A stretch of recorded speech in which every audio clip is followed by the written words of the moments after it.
প্রিয় দর্শক, স্বাগত জানাচ্ছি আপনাদেরকে চ্যানেল আইতে। দেখছেন ইউসিবি টু দ্য পয়েন্ট, সাথে আছি আমি সামান্তা। দর্শক, এবারের নির্বাচনের পরিবেশ কিন্তু একদমই আলাদা। অন্যান্য নির্বাচনে এত ধরনের উত্তেজনা বা উদ্দীপনামূলক মুহূর্ত আসলে আমাদের কাজ করতো না, যে কোন দলটি ক্ষমতায় আসবে। একদম হাড্ডাহাড্ডি লড়াই আমরা যেটাকে বলতে পারি, আমরা একটা দোলাচলের মধ্যে আছি যে কোন দল ক্ষমতায় আসবে। এটাই কিন্তু আসলে নির্বাচনের সার্থকতা। এবং আমাদের প্রধান উপদেষ্টা যে বলেছিলেন আমাদেরকে সেরা একটি নির্বাচন উপহার দেবেন, সেটি নিয়ে নানান বিতর্ক থাকলে এখন কিন্তু নির্বাচনের খুব কাছাকাছি সময় এসে আমরা সেই পরিবেশের মধ্য দিয়ে আসলে যাচ্ছি, একটি উৎসব মুখর পরিবেশ যেটির আকাঙ্ক্ষা আমাদের ছিল। এখন এই নির্বাচনটি আসলে কেমন হতে যাচ্ছে, কি দায়িত্ব পালন করবে আইন শৃঙ্খলা বাহিনী, বা আমরা যারা ভোট দিতে যাব তাদের কি কি করণীয়, সেই সব কিছু নিয়ে আজকে কথা বলবো আমরা ইউসিবি টু দ্য পয়েন্টের আয়োজনে। আমাদের স্টুডিওতে আজ আছেন এম আবদুল্লাহ, ব্যবস্থাপনা পরিচালক, বাংলাদেশ সাংবাদিক কল্যাণ ট্রাস্ট। স্বাগত জানাচ্ছি আপনাকে। আছেন মেজর অবসরপ্রাপ্ত জামাল হায়দার, জুলাই অ্যাক্টিভিস্ট এবং সমাজকর্মী। আপনাকেও স্বাগত জানাচ্ছি। আমি এম আবদুল্লাহকে দিয়ে শুরু করব। নির্বাচনের উৎসব মুখর পরিবেশ কিন্তু শুরু হয়ে গিয়েছে। এতদিন আমরা জাস্ট মুখে বলছিলাম, কিন্তু এখন আমরা সবাই আসলে সেটি অনুভব করতে পারছি। যে ছুটি দিয়ে দেওয়া হলো, সবাই বাড়ি গেল। এখন আসলে ভোটারদের কিভাবে সচেতন থাকতে হবে, বা নির্বাচনে যাওয়া নিয়ে কিভাবে সে যাবে, কি কি নিয়ম কারণ আছে, সেই সম্পর্কে যদি কিছু বলতে চান। ধন্যবাদ। এসো যারা দেখছেন এবং দেখবেন সবাইকে শুভেচ্ছা। সহ আলোচক আছেন, উপস্থাপক সবাইকে শুভেচ্ছা জানাচ্ছি। আমার কাছে ভালো লাগছে যে আজকের উপস্থাপনা যিনি করছেন, এর আগের শোতে তিনিও মাঝে মধ্যে হতাশার সুর তার কণ্ঠে ছিল। আজকে তিনিও উৎসব এবং উৎসাহ বোধ করছেন, এটা দেখে আমিও আশান্বিত। তো আমাদের আসলে এই এমন একটি নির্বাচনের জন্যই আমরা প্রতীক্ষা করেছিলাম। বাস্তবে আমাদের কিন্তু 25 বছর পরে একটি নির্বাচন হচ্ছে। অনেকে বলেন যে 20 বছর, আসলে এটা 25 বছর। 2001 সালের পরে জনমতের প্রতিফলন ঘটে এমন কোনো নির্বাচন আমরা পাইনি। 2008 সালের যে নির্বাচনটি, সেটিও একদম আগে থেকে একটা প্রি প্ল্যান একটা রেজাল্ট নিয়ে সেই নির্বাচনটি হয়েছিল। এটা অনেকে জানে, অনেকে জানে না, যে কারণে 2008 সালকে বাদ রেখে 3টি নির্বাচনের কথা বলে। আমি সবসময় 4টি নির্বাচনের কথা বলি, কারণ 1/11-এর পরে যে নির্বাচনটি হয়েছিল সেই নির্বাচনেও সত্যিকারের জনমতের কোনো প্রতিফলন ঘটেনি। আমাদের প্রতিবেশী দেশের দ্বারা নিয়ন্ত্রিত এবং বোঝাপড়ার একটি আগে থেকে নির্ধারিত ফলাফলের ভিত্তিতে সেই নির্বাচনটি হয়েছিল। যাই হোক, এবারের নির্বাচনটি আমরা সত্যিকার অর্থেই যে ভোটাধিকার, মানুষের মধ্যে যে উচ্ছ্বাস উদ্দীপনা থাকার কথা, এটার একেবারে শতভাগই আমরা এই মুহূর্তে এসে দেখতে পাচ্ছি। আজকে দেখেছেন কিভাবে ঈদের আগে যেমনটি হয় আমাদের বাংলাদেশের চিরাচরিত আমাদের যে দৃশ্য, দুটি ঈদের আগে বাড়ি ফেরার, নারীর টানে বাড়ি ফেরার আমরা শিরোনাম করি, আমরা এভাবে রিপোর্ট করি। তো আমরা এবারে ঠিক সেরকম একটি দৃশ্য দেখতে পাচ্ছি। আপনি দেখেন যে ট্রেনগুলোতে একদম ছাদ ভর্তি করে জীবনের ঝুঁকি নিয়ে মানুষ গ্রামের মুখে ছুটছে যে ভোট দেওয়ার জন্য। এই যে একটি উদ্দীপনা, এই যে নিজের জনপ্রতিনিধিকে সংসদে পাঠানোর জন্য যে তাদের মধ্যে ব্যাকুলতা, এই ব্যাকুলতাটাই কিন্তু আমাদের, আমি মনে করি, জুলাইয়ে যে 1,500-এর বেশি মানুষ, ছাত্র তরুণ জীবন দিয়েছে, এবং প্রায় 30 হাজার তরুণ ছাত্র জনতা, তারা যে নিজের অঙ্গহানি হয়েছে, চোখ হারিয়েছে, আমি মনে করি যে তাদের জীবনের বিনিময়ে, তাদের অঙ্গহানির বিনিময়ে আমরা এটা যে পেয়েছি, আমি মনে করি এই জায়গাটাই খুব সার্থকতার জায়গা। সেটা যেমনটি আমাদের প্রধান উপদেষ্টা কিছু সময় আগে যে ভাষণ দিয়েছেন, সেখানেও তিনি এই বিষয়টি তিনি উল্লেখ করেছেন। তিনি বলেছেন যে আমরা এটা যেন তেন একটি নির্বাচন নয়, সাধারণ একটি জাতীয় নির্বাচন নয়, এই নির্বাচনের পিছনে রয়েছে রক্ত। আমরা একটু শুনে আসি জামাল হায়দারের কাছে, যে আইন শৃঙ্খলা বাহিনীর ভূমিকাটা কি থাকবে নির্বাচনের মধ্যে। আইন শৃঙ্খলা বাহিনীর ভূমিকা তো অবশ্যই খুবই গুরুত্বপূর্ণ। এমন একটা জনমুখী নির্বাচন হচ্ছে, জনমুখী বলবো এই জন্য, যেটা ভাই বলেছেন ঠিক সেরকমই আমিও একই সুরে বলতে চাই যে ওই ডিপ ইঞ্জিনিয়ারিং নির্বাচনটা একটা ফাঁকি, সেখান থেকেই আমাদের যাত্রা শুরু। তারপরে তো যত সমস্যা হয়েছে, আইন শৃঙ্খলা বাহিনী গত 3টি নির্বাচন একেবারে নিয়ন্ত্রিত নির্বাচন করেছে, নিয়ন্ত্রণ নিয়েছে। এবার কিন্তু তারা অন্য ধরনের প্রস্তুতি নিচ্ছে। বিশেষ করে আমি বলবো যে এবারে সবচেয়ে বড় আমি বলবো আইন শৃঙ্খলা পার্টিসিপেশন হচ্ছে আনসারের ডিজির যে ভিগরটা আমরা দেখতে পাচ্ছি, এবং যেভাবে তিনি ব্রিফিং করছেন, বডি ল্যাঙ্গুয়েজ অসাধারণ। তো সেইটা থেকে আমি মনে করি পুলিশ যেভাবে প্রমিনেন্ট হচ্ছে না, বাট আজকে ডিএমপি এই কমিশনার যেভাবে বলেছেন, আশাবাদী হওয়া যায়। এবং আমি আশা করি সেনাবাহিনী এবার সবচেয়ে মানে অ্যাসিড টেস্ট হচ্ছে সেনাবাহিনীর। তো সেনাবাহিনী যদি চায়, যে কোনো সময়ই ভালো একটা নির্বাচন হওয়া সম্ভব। আর এবার প্রতি ভোট কেন্দ্রে 3 জন অস্ত্রধারী আনসার থাকছে, এটা কোনোবারই হয় না। 7.5 লাখ বাহিনী কখনোই নিয়োজিত থাকে না। আর্মিও 1 লাখের উপরে নিয়োজিত হচ্ছে, নেভি, এয়ারফোর্স এবং ইভেন চৌকিদার সিস্টেমও আমি দেখলাম পেপারে যে তাদেরও এনরোল করা হয়েছে এই নির্বাচনের জন্য। আইন শৃঙ্খলা বাহিনীর আসলে ইলেকশনের দিন, ইলেকশনের আগে এবং ইলেকশনের পরে 3টা ভূমিকা থাকে।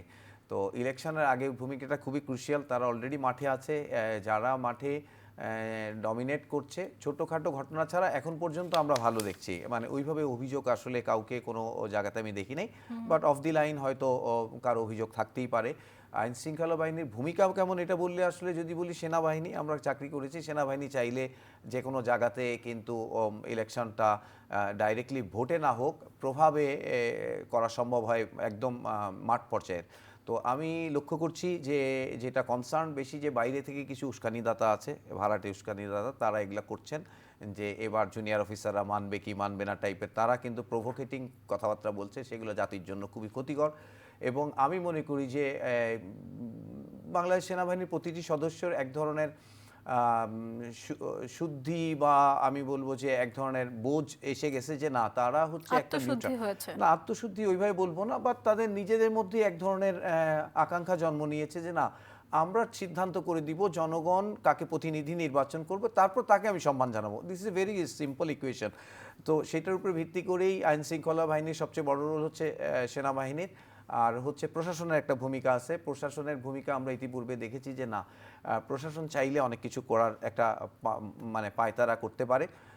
যাই হোক, এই পর্যন্ত নির্বাচনের আগে তো আমরা দেখছি বড় কোনো কিছু এখনো আমার মনে হয় না যে উল্লেখযোগ্য কিছু। ভোটের দিন খুবই ক্রুশিয়াল, বিকজ এই অভিজ্ঞতাটা আমাদের ছিল না, এই অভিজ্ঞতাটা ছিল না। একদমই তাই, একটি সুষ্ঠু নির্বাচনের দিকে আমরা যাচ্ছি আশা করা যায়। আমি আবারও এম আব্দুল্লাহর কাছে যাব। আপনারা একটি নির্দেশনা দিয়েছেন সাংবাদিক কল্যাণ ট্রাস্টের পক্ষ থেকে, সাংবাদিকরা আসলে কিভাবে নির্বাচনের সময় নিউজগুলো সংগ্রহ করবে সেই ব্যাপারে একটু শুনতে চাই। ধন্যবাদ। সাংবাদিক কল্যাণ ট্রাস্টের পক্ষ থেকে, এটা তো রাষ্ট্রীয় সংস্থা এবং তথ্য মন্ত্রণালয়ের অধীনে একটি প্রতিষ্ঠান, আমরা সাংবাদিকদের কল্যাণে কাজ করি।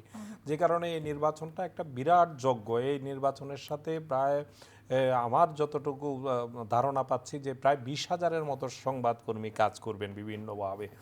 আপনি জানেন যে নির্বাচন কমিশনেই, মানে ঢাকায় যে নির্বাচন কমিশন কেন্দ্রে, এখানেই প্রায় 12,000-13,000 সাংবাদিক তাদের নির্বাচনী দায়িত্ব পালন করার জন্য তারা কার্ড চেয়েছে। এই সংবাদকর্মীরা মূলত তারা কিন্তু এই নির্বাচনটা সুষ্ঠু করার ক্ষেত্রে তারা একটা কিন্তু বিরাট ভূমিকা তারা রাখবে। কারণ তারা তাদের নজরদারিতে যখন থাকবে, তখন যারা কারো যদি ভিন্ন চিন্তা থেকে থাকে এই নির্বাচন ভণ্ডুল করার, তাদের ক্যামেরার সামনে, তাদের ওয়াচের সামনে তারা কিন্তু অনেক বেশি বিবেচনা করবে। সেক্ষেত্রে সাংবাদিকদের কিভাবে দায়িত্ব পালন করবে এ নিয়ে কিন্তু নির্বাচন কমিশনের সাথে মাঝে মধ্যে কিছুটা টানাপোড়েন তৈরি হয়েছিল। কিছু কিছু নির্বাচন কমিশনের কিছু সিদ্ধান্তের ব্যাপারেও সাংবাদিকরা প্রতিবাদী হয়েছিল। যে প্রথমে একটা নির্বাচন কমিশন বলেছিল যে সাংবাদিকরা ভোট কক্ষে ঢুকতে পারবে না, এটা নিয়ে প্রতিবাদের পরে ভোট কক্ষে ঢোকার বিষয়টি নির্বাচন কমিশন শেষ পর্যন্ত অ্যালাউ করেছে।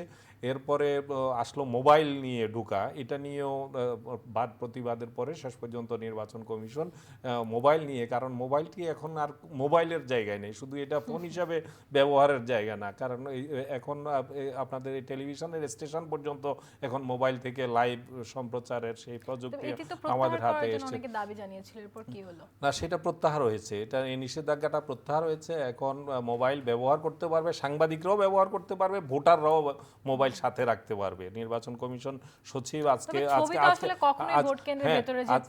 হ্যাঁ না, ভোট কেন্দ্রে না, কেন্দ্রের ভিতরে তুলতে পারবে, কিন্তু ভোট কক্ষ, গোপন কক্ষের উপর নিষেধাজ্ঞা এটা সবসময় আছে।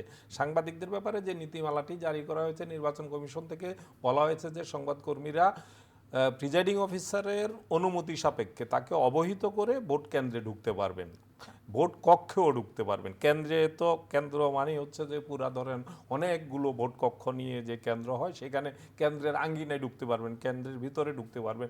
এটার জন্য কেন্দ্রের ভিতরে ঢুকা ছাড়া তো প্রিজাইডিং অফিসারের অনুমতিও নিতে পারবেন না। প্রিজাইডিং অফিসার তো কেন্দ্রের ভিতরেই থাকবেন। প্রথমে তারা কেন্দ্রে ঢুকতে পারবেন, এটা আইন শৃঙ্খলা বাহিনী তাদেরকে বাধা দিতে পারবে না, এটা একটা প্রথম স্টেজ।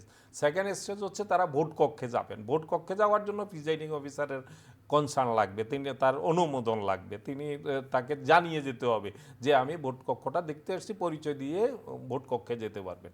ভোট কক্ষে যাওয়ার পরে বলা হয়েছে যে সেখানে দুটো কাজ তারা করতে পারবেন না।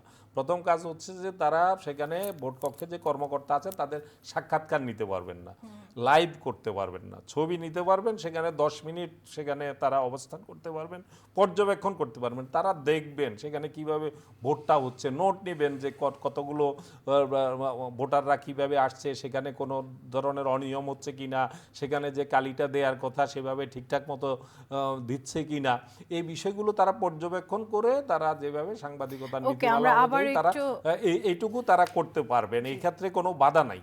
এবং যে জায়গাটাতে বলা হয়েছে ফলাফলের সময় তারা উপস্থিত থাকতে পারবে, সাংবাদিকরা উপস্থিত থাকতে পারবে, সেখান থেকে প্রচার করতে পারবে, কিন্তু ভোট কক্ষের ভিতর থেকে তাদেরকে লাইভ করার ব্যাপারে, কারণ এতে করে লাইভ এবং সাক্ষাৎকার নেওয়ার ক্ষেত্রে সেখানে একটা উত্তাপ ছড়াতে পারে, এই কারণে একটা সুষ্ঠু নির্বাচনের স্বার্থেই কিন্তু এটা ভোট কক্ষের ভিতর থেকে লাইভের ব্যাপারে নির্বাচন প্রত্যেকটি জেলায় জেলায় যখন একটি ব্যালট পেপারে ভোট গণনা শেষ হবে তখন থেকে কি আমরা আপডেটগুলো পেতে থাকবো, নাকি একদম নির্বাচনী ফলাফল শেষ হওয়ার পর পাবো? না, নির্বাচন ফলাফল শেষ হওয়ার পর না। এখানে যেটা হয় যে এখানে নিয়মটা হচ্ছে যে নির্বাচন কমিশনের নির্দেশনা হচ্ছে যে প্রত্যেক ভোট কক্ষ থেকে সমস্ত ফলাফলের শীটগুলো স্বাক্ষর হয়ে যারা ওখানে পোলিং এজেন্ট থাকবে, ধরেন ধানের শীষের পোলিং এজেন্ট থাকবে, দাড়িপাল্লার থাকবে, অন্যদের পোলিং এজেন্ট থাকবে, তাদের ওই ভোট কক্ষে ভোটগুলো গণনা করে তাদের স্বাক্ষর সহ এটা জমা দেওয়া হবে প্রিজাইডিং অফিসারের কাছে। প্রিজাইডিং অফিসার এই সমস্ত ফলাফলের শীটগুলো একত্র করে এই ফলাফলটা নিয়ে সহকারী রিটার্নিং অফিসার, যিনি সাধারণত উপজেলা নির্বাহী অফিসারকে সহকারী রিটার্নিং অফিসার করা হয়, তার কাছে পাঠাবে। তো তার কাছে পাঠানোর পরে সহকারী রিটার্নিং অফিসার, এটা কিন্তু কেন্দ্রের ফলগুলো প্রিজাইডিং অফিসার পাঠাবেন। ধরুন একটা আসনে 120টি কেন্দ্র আছে, 140টি কেন্দ্র আছে, এই 140টি কেন্দ্রের ফলাফলগুলো মানে একসাথে কম্পাইলেশনের কাজটা করবেন সহকারী রিটার্নিং অফিসার, যিনি উপজেলা নির্বাহী কর্মকর্তার দায়িত্বে আছেন, বা অন্য কেউ হতে পারে, দায়িত্ব দেয়া থাকতে পারে। তো তিনি এটাকে কম্পাইল করে তিনি রিটার্নিং অফিসার, যিনি জেলা প্রশাসক, ধাপে ধাপে যাবে। এখন আপনি যদি কেন্দ্র থেকে পোলিং এজেন্ট বেরিয়ে যদি সাংবাদিকের কাছে বলে দে যে এই কেন্দ্রে কিন্তু ধানের শীষ এত পেয়েছে, দাড়িপাল্লা এত পেয়েছে, সেই সূত্র ধরে রিপোর্টাররা কিন্তু, সাংবাদিকরা কিন্তু এটা প্রচার করেও দিতে পারে, এবং দলীয় সূত্রেও এটা চলে। প্রত্যেক দলেরই একটা কন্ট্রোল রুম থাকবে, সেই দলের সেখানে কিন্তু পোলিং এজেন্ট জানিয়ে দিবে যে আমার এই কেন্দ্রে কিন্তু এত টাকা, আমার এই বুথে কিন্তু এত ভোট পেয়েছেন। তো এই সূত্রে কিন্তু ফলাফলগুলো আসতে থাকবে বিভিন্ন সময়। কিন্তু আমরা যদি সরকারি ফলাফল, অফিসিয়াল ফলাফল বলি, তাহলে এবারে একটু দেরি হবে, কারণ হ্যাঁ গণভোট আছে, গণভোট গণবে। আরো একটা জিনিস আছে, সেটা হলো যে প্রবাসীদের যে ভোটটা, আবার আপনার কাছে আসবো এই ব্যাপারে, আমরা জামাল হায়দারের কাছে শুনি। সবচেয়ে বেশি কিন্তু এখন আমরা যেটা নিয়ে আশঙ্কা আছে সেটা হচ্ছে আইন শৃঙ্খলাটি কেমন হবে, কারণ এই যে এত উৎসবমুখর পরিবেশ, আইন শৃঙ্খলা যদি একটু হেরফের হয় সবকিছু নষ্ট হয়ে যাবে, বা ভোটের মধ্যে যে কথাটা আমরা শুনছিলাম একটি ফলাফল বের হওয়ার পর তখন কিন্তু সেখানে দাঙ্গা বা হাঙ্গামা হতে পারে। তো এইগুলো নিয়ন্ত্রণ করার জন্য আইন শৃঙ্খলা বাহিনী কি করছে, কতজন পুলিশ থাকবে, কতজন সেনাবাহিনী থাকবে, আনসার কতজন থাকবে, কিভাবে মোতায়েন করা হচ্ছে? আমি তো আগেই বলেছি যে 3 জন হচ্ছে আর্ম আনসার থাকবে, এছাড়াও পুলিশের টহল দল এবং সেনাবাহিনীর টহল দল থাকবে প্রত্যেকটা উপজেলাতে। তো এছাড়াও ওই এলাকার মানে অন্য যে সদস্যরা আছে আইন শৃঙ্খলার নিয়মিত সদস্য, তারাও কিন্তু থাকবে। তো সেই ভোট কেন্দ্রের দুইটা জিনিস, একটা হচ্ছে 400 গজ হচ্ছে একটা পেরিমিটার দেওয়া হয়েছে, সেটার বাইরে থাকবে হচ্ছে যখন মানে সমর্থকরা দুই দলের, এখন দুই দলই ভাবছে ওই দল হয়তো রিগিং করতে পারে, এটা একটা মানে উত্তেজনার বিষয় যে এরা করতে পারে। আরেকটা এখানে ঘটনা যেটা হয় যে অনেক পর্যবেক্ষক থাকে এই ভোটের মধ্যে, কিন্তু উনি বলেছেন 20,000, আর পর্যবেক্ষক মনে হয় 41,000 পর্যবেক্ষক আছে। তো পর্যবেক্ষক নিয়েও অনেক ধরনের মানে অভিযোগ, পাল্টা অভিযোগ আছে যে কাদের কোন কোন এনজিও, আরো অনেক দলও তো আছে, দুটি দলের বাইরে এখানে অনেক। এইবার নির্বাচন কিন্তু দলীয় হবে সেটা আশা করা যায় না, কারণ 62 জন হচ্ছে স্বতন্ত্র বিএনপি থেকেই, তো তারাও কিন্তু যথেষ্ট শক্তিশালী তার এলাকায়, সেই জন্যই সেই ভোটে দাঁড়িয়েছে।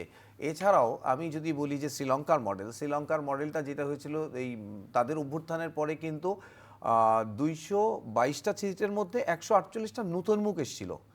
বাট শ্রীলঙ্কা হচ্ছে একটা আমাদের চেয়ে শিক্ষিত একটা জনসমাজ, যার কারণে হয়তো কম বেশি, বাট এবার আমি খুবই বিশ্বাস করছি যে মানুষ খুঁজছে যে কোন জায়গাতে সঠিক মানে ভোট দিলে তার ভোটটা বেশি কাজে লাগবে। আগের মতো একেবারে দলীয় হুইমটা থাকবে না, আর এখানে বড় একটা দলও তো নাই। মানে আমি অনেক আশঙ্কা করছিলাম আইন শৃঙ্খলার বিষয়ে যে ভোটটা বানচাল করার আরেকটা পক্ষ, ভোট যারা করছে তারা একটা পক্ষ, ভোট ছাড়াও তো একটা পক্ষ আছে। তো আলহামদুলিল্লাহ এখন পর্যন্ত দেখছি যে না, তাদের সেইভাবে ইন্টেনশনটা, ওয়াইল্ড কার্ড, আমি সবসময় বলতাম যে ওয়াইল্ড কার্ড তারা খেলতে পারে, তো সেটা আমি দেখছি না। তো তারা ভোট বানচালেরও কোনো সাংগঠনিক দায় নাই, তারা ধরেই নিয়েছে তাদের থেকে মানুষের মন এবং তাদের নিজেদেরই আসলে নৈতিক কোনো স্ট্রেংথ নাই, যার কারণে আমাদের ভোটটা আশা করা যায় সুষ্ঠু হবে। কিছু কিছু জায়গায় যে দাঙ্গা হয়, আপনি আওয়ামী লীগের কথা বলছেন? জি, আমি লীগের একটা কথা বলেছিলাম যে ওরা তো ভোটে নাই, কিন্তু ওদের দল থেকে যে বলবে যে ভোটটা প্রতিহত করো, আমাদেরকে কেন নিলা না, সেটা কিন্তু আমি দেখি নাই। কারণ হচ্ছে ওরা মোরালিও আসলে স্ট্রেংথ সেভাবে নাই। আওয়ামী লীগের সমর্থকগুলো কোথায় ভোট দিতে পারে? আওয়ামী লীগের সমর্থকগুলো খুবই জাস্টিফাইড প্রশ্ন। এখন যদি আপনি মনে করেন যে এই পর্যন্ত আমাদের আশেপাশে যত আওয়ামী লীগের সমর্থক ভোটার, তারা কখনোই তারা জুলাইকে কিন্তু এখনো দুঃখ প্রকাশ করেনি। আপনি খেয়াল করেছেন যে তাদের যে একটা হত্যাযোগ্য যেটাই হোক খারাপ, তারা কিন্তু করেনি। তারা সবসময় চিন্তা করে এর দোষ, অমুকের দোষ, এইভাবে চিন্তা করে ও যদি আর একটু পারফর্ম করতো আমি ক্ষমতায় থাকতাম। তো তারা ওই মুডে আছে, কিন্তু ভোটের দিন তো ভোট দিতে যাবে, ডেফিনেটলি কিছু ভোট দিতে যাবে, আর নাইলে চিন্তা করবে যে ভোট দিবে না, অথবা না ভোট দিতে তারা হয়তো যাওয়ার কথা হিসাবে।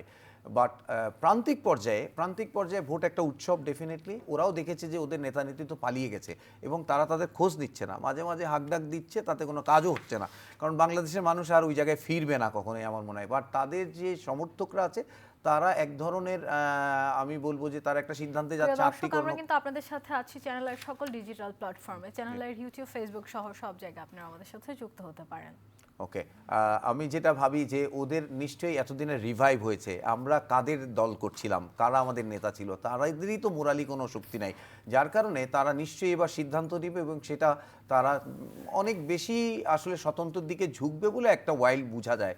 বাট গ্রামের প্রান্তিক পর্যায়ের ইকুয়েশনটা, ডিনামিক্সটা আলাদা, কারণ সেখানে হয়তো এক ধরনের প্রভাব প্রতিপত্তির ব্যাপার আছে, অত্যাচারের ব্যাপার আছে, সেটা বুঝে নিয়ে হয়তো সেই কাজগুলো করবে। সাধারণভাবে আপনি সমাজকর্মী হিসেবে বা মানুষের সাথে মেলামেশা করে কি বুঝতে পারছেন কোন দিকে বেশি ভোট যেতে পারে? না, আওয়ামী লীগের মানুষের সাথে ওইভাবে আমি না, পার্সোনালি সাধারণ জনগণের সাথে মিশে এখন ভোটের রেশিওটা কি হতে পারে জামায়াত জোট এবং বিএনপির মধ্যে? আচ্ছা, এটা তো আমাদের যেটা প্রবলেম হয়েছে, আমাদের জীবনে একটা নতুন জিনিস আসছে, হচ্ছে মোবাইল। এই স্ক্রিনের মধ্যে অনেক গল্প দেখা যাচ্ছে, তো এটা একটা ফুলানো গল্প মনে হয়েছে আমার কাছে। বিকজ দেখেন, সলিড কিছু নাই, সব কিছু হচ্ছে বিলো দি বেল্ট খেলার একটা চেষ্টা আছে। মানে আমি আপনাকে আক্রমণ করছি, আপনার যেমন মানে আপনার দোষটাকে আমি দোষারোপটা হচ্ছে, কারণ যাদের বেসিকটা কম আছে তারা বোধহয় দোষটাকে বেশি কাজে লাগাচ্ছে। এটা মার্কেটিং। এটা যেমন আমার পার্সোনালি হচ্ছে জামাতে ইসলাম পুরো জিনিসটাকে মার্কেটিংয়ের যে সূত্রটুত্র আছে ওগুলার বেসিসে তাদের সব কিছু ক্যাম্পেইনটা করছে। আর বিএনপি হয়তো চিন্তা করছে যে না, আমি তো চালিয়েছি দেশ, আমার কিছু ভুল হয়েছে, আমি একটা প্রোগ্রেসিভ বাংলাদেশ কিভাবে দেখানো যায়। এবং যেহেতু উনি অনেক বাইরে ছিলেন অনেক লম্বা সময়, এবং আমার যেটা বিশ্বাস যে উনি সারা বিশ্বের ট্যালেন্ট, মানে জাতীয়তাবাদী সিস্টেমের ট্যালেন্ট মানুষগুলোকে কোলাবোরেট করেছেন, অনেক দিন ধরে হোমওয়ার্ক করেছেন। হোমওয়ার্ক করে উনি একটা জাতিকে চাচ্ছেন যে একটা নতুন ফ্লাইটে করে একটা ভালো জায়গায় নেওয়ার, সেটা হয়তো উনি প্রকাশ করতে চাচ্ছেন। আমি লেমেনলি সেটাই বুঝতে পারছি যে ওনার থেকে। আর এদিক থেকে হচ্ছে শব্দগুলো ন্যায্যতাকে, ইনসাফের আওয়াজটাই সবচেয়ে বড়। বাট আসলে ইনসাফটা কতটুকু হবে সেটা তো যদি ধোকায় না পড়ে যায়, তাইলে তো আসলে মানে বলতে হবে যে মানে কম্পেয়ার করার মতো না। আবার আপসেট হওয়াটাও অস্বাভাবিক না, সেটাও আমি মনে করি, বিকজ ভোটটার রেজাল্টটা আসলেই বোঝা যাবে। বাট মনে হচ্ছে যেটা, যে আমি প্র্যাকটিক্যালি যা ঘুরছি তার সাথে আসলে মোবাইলের মিল সেভাবে নাই। এই আব্দুল্লাহ কি বলবেন? দুটি দলের ব্যাপারে আমরা শুনলাম, একটি মার্কেটিং স্ট্র্যাটেজি, এটা নিয়ে আমরা আরো অনেক টকশোতে অনেক কথা বলেছি যে আসলে জরিপগুলোতে দেখা যাচ্ছে জামায়াত ইসলামী ক্ষমতায় চলেই গেছে, অন্যদিকে বিএনপিও কিন্তু থেমে নেই। আমরা দুই দলের কাছে প্রতীকী অর্থে শুনছি যে আমি ক্ষমতায় যাচ্ছি, এটিও কিন্তু আসলে আমাদের পরিবেশটাকে আরো বেশি উদ্দীপনা বাড়াচ্ছে। আপনার কাছে কি মনে হয় সিটের রেশিওটা কেমন থাকবে? নির্বাচনে কি ক্ষমতায় না যাওয়ার জন্য কেউ নির্বাচন করে? অনেক কনফিডেন্ট থাকাটা তো একটা আনন্দের ব্যাপার। ক্ষমতায় যাওয়ার জন্য জাতীয় পার্টি জিএম কাদের 1% নেমেছে, তিনিও তো ক্ষমতায় যাওয়া গেলে কি কি করবেন সেটা বলছেন, তাই না? কে ক্ষমতায় যাবে আপনার কি মনে হচ্ছে? না, সেটা এভাবে বলার মতো অবস্থা নাই, এই কারণে যে এবারে নির্বাচনটা সবচেয়ে বড় আমাদের অর্জনের জায়গাটা হলো যে নির্বাচন যখন এরকম নির্বাচনের আগে আগে যেমন শেখ হাসিনা বলে দিতে পারতো যে কত আসন সবকিছু ঠিকঠাক থাকতো, তো সেটাই যদি এখন বলতে পারি তাহলে তো নির্বাচনটা এটা আগের কিন্তু মতোই একদমই হলো। হচ্ছে না। আমি একদম শুরুর দিকেই বললাম যে এবার আমাদের মধ্যে একটা প্রশ্ন আছে, কে ক্ষমতায় যাচ্ছে, সেটাই এটাই তো কিন্তু এই নির্বাচনের জায়গাটা, এই যে সার্থকতা। একটি অনিশ্চয়তার জায়গা আছে, এই যে একটা অনেকে বলছেন জামাত হাইপ তুলতে পেরেছে এবং যে কারণে সে ধরনের একটি আবহাওয়া তৈরি করতে পেরেছে। আজকে দেখবেন যে ট্রেনে যারা ছাদে যাত্রা করছে তাদের অনেককে দাড়িপাল্লা স্লোগান দিয়ে এক ধরনের পুরো পথে এক ধরনের পরিস্থিতি। তো এটা জামাত যেহেতু একটি সংগঠিত দল, সুসংগঠিত দল, তাদের এটা পরিকল্পনা করেই তাদের এই ধরনের মানে পারসেপশনটা তৈরি করার ক্ষেত্রে তারা কিন্তু খুব সফল এটা কি হয়েছে বলা শুধুমাত্র যায়। মার্কেটিং স্ট্র্যাটেজি বা পারসেপশন ক্রিয়েট করলো, মানে ভোটের মাঠে নাকি তাদের না, ভোট নেই? ভোটের মাঠে একটা সমস্যা তো হয়েছে। এবারে যদি নির্বাচনটা ধরেন পরিবর্তনের পরে যে কোনো, এবারে নির্বাচনটা তো সম্পূর্ণ ভিন্ন। অতীতের নির্বাচনগুলো হয়েছে যে আওয়ামী লীগ ক্ষমতায় ছিল, আওয়ামী লীগের দুঃশাসন নিপীড়ন, আমরা যদি যে নির্বাচনগুলো মানে মোটামুটি গ্রহণযোগ্যতা পেয়েছে, আমরা যদি বলি 96 নির্বাচন, তারপর 2001 সালের নির্বাচন, এই নির্বাচনগুলোতে হয়েছে কি একটা দল ক্ষমতায় ছিল, ক্ষমতা থেকে যাওয়ার পরপরই নির্বাচনটা হয়েছে। তখন যে দলটা ক্ষমতায় ছিল স্বাভাবিকভাবে তার জনপ্রিয়তা হ্রাস পেয়েছে, অন্য দলটা এই সুবিধাটা সহজেই পেয়ে গেছে। আর সবসময় বাংলাদেশের ইতিহাসে সবগুলো নির্বাচনে আওয়ামী লীগ এবং আওয়ামী লীগ বিরোধী এই দুটি শক্তির মধ্যেই কিন্তু লড়াইটা হয়েছে।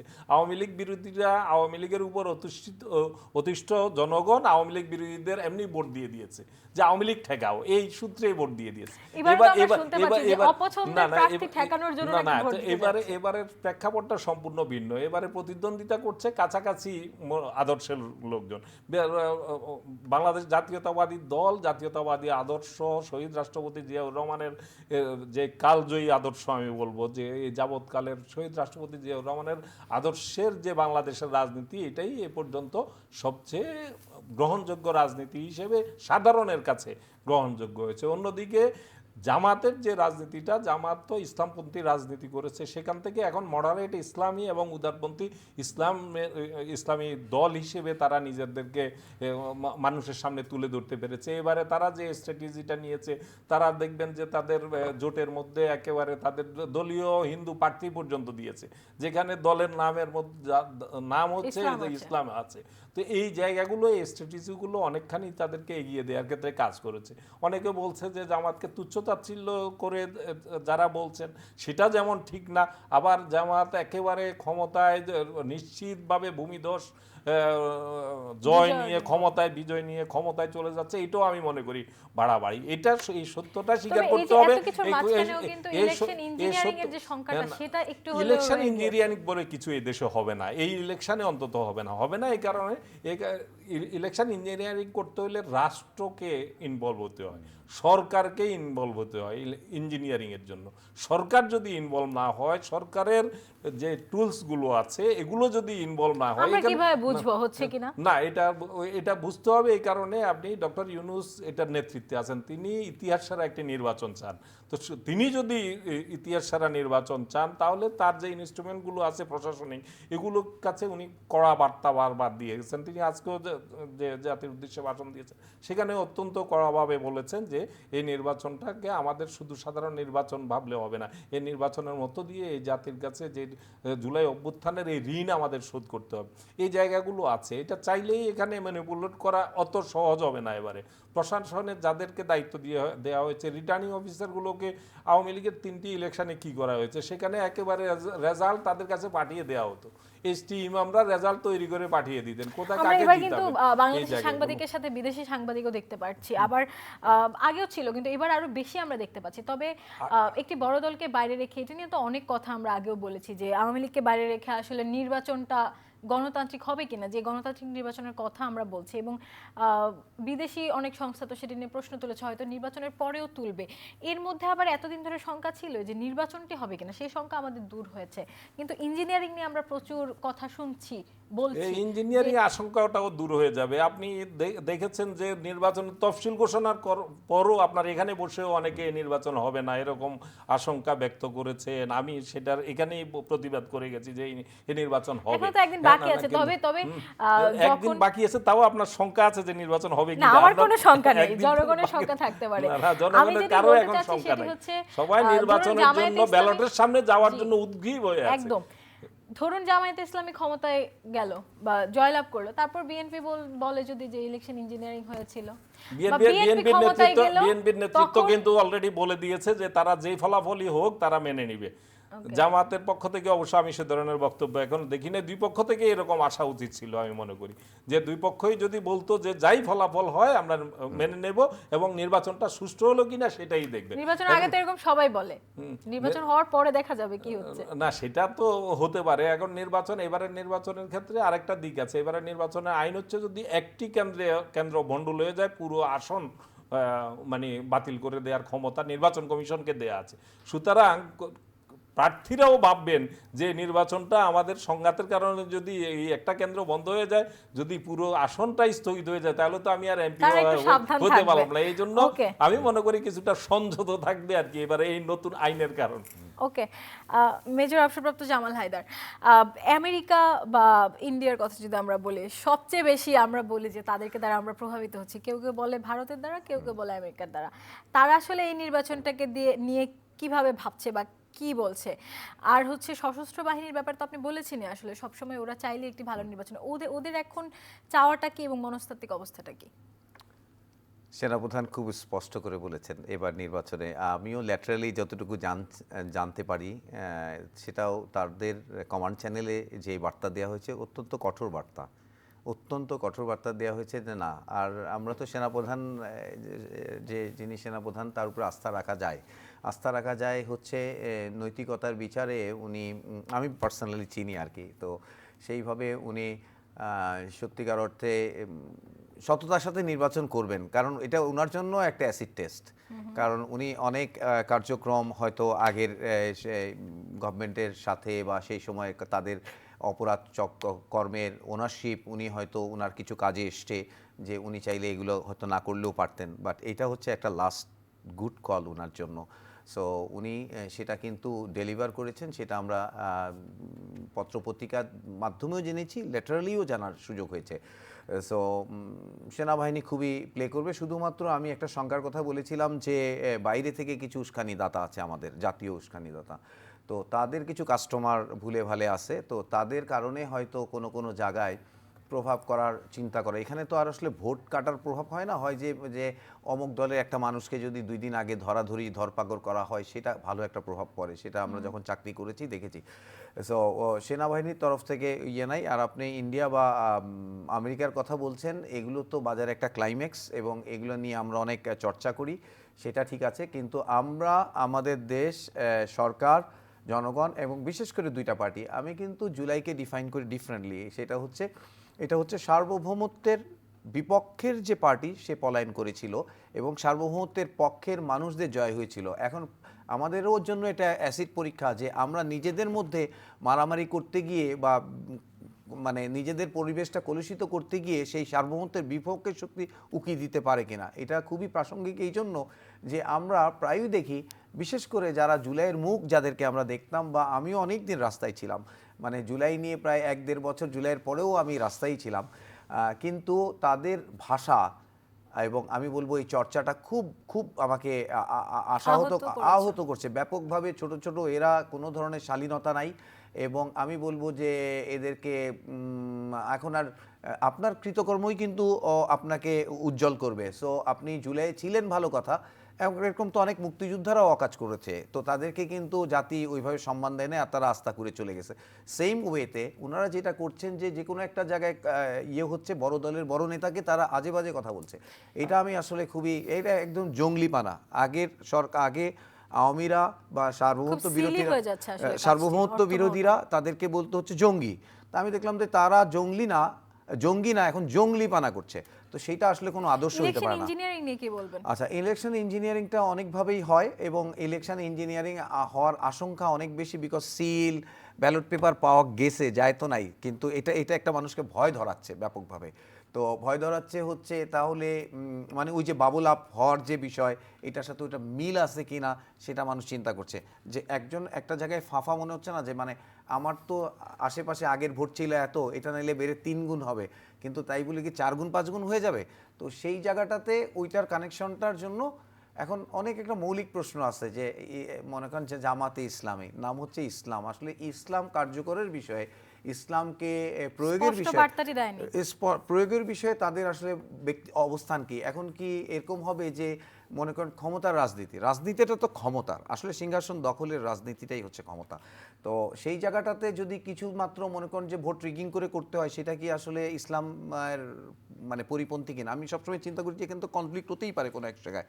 তো আমি যেমন আমরা শাহবাগ যুগের থেকেই কাজ করতেছি, শাহবাগ যুগ হচ্ছে তখন বাঁশের কেল্লা একটা সাইট ছিল, টিনের চালে কাক আমি তো অভাব, ওখানে দেখে আমি কিন্তু ওদের অনেকের সাথে মিশেছি, তো দেখলাম যে ওরা গুজব ছড়ানোটাকে আসলে কোনো পাপ মনে করছে না, তারা ভাবতেছে এটা আমাদের কল্যাণের জন্য হচ্ছে। সো এই আন্ডারস্ট্যান্ডিং, এই বেসিক আন্ডারস্ট্যান্ডিংয়ে আসলে মানুষের বোঝা উচিত যে মানে আসলে কি এটা কি ইসলাম নাকি ক্ষমতা দখলের একটাই। যেমন ওরা ওয়াইডলি স্প্রেড করেছে ইনসাফ ইনকিলাব, ইনসাফ ইনকিলাব, এখন দেখা যায় বাইরে থেকে মুসলিম না সেও এটাকে বিশাল বাজ করতেছে, কিন্তু আসলে ন্যায্যতার জায়গাটা কি সে ঠিক, তার জায়গাতে দেখছি যে ওদেরকে অনেক রেজিমেন্টেড করা হয়, 5, 6, 7 থেকে রিক্রুটিং করে পড়ানো হয়। মনে করেন সে 100টা বই পড়ে ফেলে অনেক ধরনের হোমওয়ার্ক করে, অ্যান্ড দেন টার্ন আপ যদি মনে করে এই যে ঢাকা সত্রের ওই ভদ্রলোক ডাক্তার, তারপরে ওনার আচরণটা কী ছিল। তো এখন কথা হচ্ছে ওইটা, তারপরে মনে করেন যে শাহরিয়ার, উনি কত কই বেশ জুলাইয়ের পরে বেশ হিরো হিরো ভাব, বাট এখন উনি কীরকম করতেছেন, ওনার কথাবার্তা সবই তো জঙ্গলি মনে হচ্ছে, মানে এটা আমাদেরকে কোনো হচ্ছে শান্তি দিচ্ছে না। আমার কোনোভাবেই আমি বলবো ওনাকে যে টাকা সুস্থ বিতরণ করতে আমরা দেখতে পেয়েছি। সুস্থ রাজনীতি, ওনার কথা বলার স্টাইলটা এত অ্যাগ্রেসিভ, তো এটা আসলে আমাদের জন্য ফিট না। আমরা বাংলাদেশে সহনশীল, কিন্তু বাংলাদেশের দিন শেষে হচ্ছে সাম্য সহনশীলতা হচ্ছে বাংলাদেশের সবচেয়ে বড় উপজীব্য, বিকজ আমরা হচ্ছে একটা মহাসংকট জাতি, বিভিন্ন জাতিগোষ্ঠী সেখানে মিক্স হয়েছে। তো এখানে যদি আমরা একটু সহনশীল না হই, এবং এই জুলাইয়ের পরে এই গত 6 মাসে যে মাত্রার মানে আমি বলবো যে ভেনম ছড়ানো হয়েছে, যে মাত্র বিষাক্ত কথাবার্তা বলা হয়েছে, এটা আসলে ধৈর্য মানে ভবিষ্যৎটা কি হবে। মনে করেন যে কোনো একজন জিতবে, কিন্তু কথার আঘাতটা তো অনেক বেশি থেকে যাবে, এবং এটা সহ্য করা এখনও দেখা যাচ্ছে যে বড় নেতারা ঠান্ডা অনেক কম্পোজড আছেন, কিন্তু আসলে এইভাবে তো করাটা আমরা এন্ডোর্স করছি না। এবং আমার মনে হয় যে বাংলাদেশের মানুষ সেটা বুঝবে, এবং সেটা বুঝে হয়তো সঠিক সিদ্ধান্ত নেবে। দিন শেষে কিন্তু আপনার মনে আছে কি না, আমরা ইতিহাস থেকে যদি বলি, শেষ দিনের 1-2টা কথাতে অনেক ভোট চেঞ্জ হয়ে গেছে। যিনি পালিয়ে গেছেন তার কথা বিশেষ করে দেখা যেত এমন বিষাক্ত বিষ ছড়াতো যে মানুষ কিন্তু তার সিদ্ধান্তটা পাল্টে দিত। জি, অনেক ধন্যবাদ জামাল হায়দার। প্রিয় দর্শক যারা এতক্ষণ আমাদের সাথে ছিলেন, আপনাদেরকেও ধন্যবাদ জানাচ্ছি, এবং বারবার একটি কথাই বলছি যে আপনারা নিজেরা সচেতন থাকবেন এবং দেখে শুনে নিজের ভোটটি দিবেন। ভোটের যে আনন্দ ঘন পরিবেশে আমরা প্রবেশ করেছি, সেই পরিবেশটি বজায় থাকুক, এবং ভোটের ফলাফল পর্যন্ত আমরা অপেক্ষা করি। আমরা দেখতে পাবো কে জিতবে, সেই সাথে নিজের ভোটটি দিয়ে নিজের গণতান্ত্রিক অধিকার তো চর্চা করবে। আপনারা ভোট দিতে যাবেন সবাই, সে আহ্বান জানাচ্ছি। আপনাদের সুস্থতা ও মঙ্গল কামনা করে বিদায় নিচ্ছি।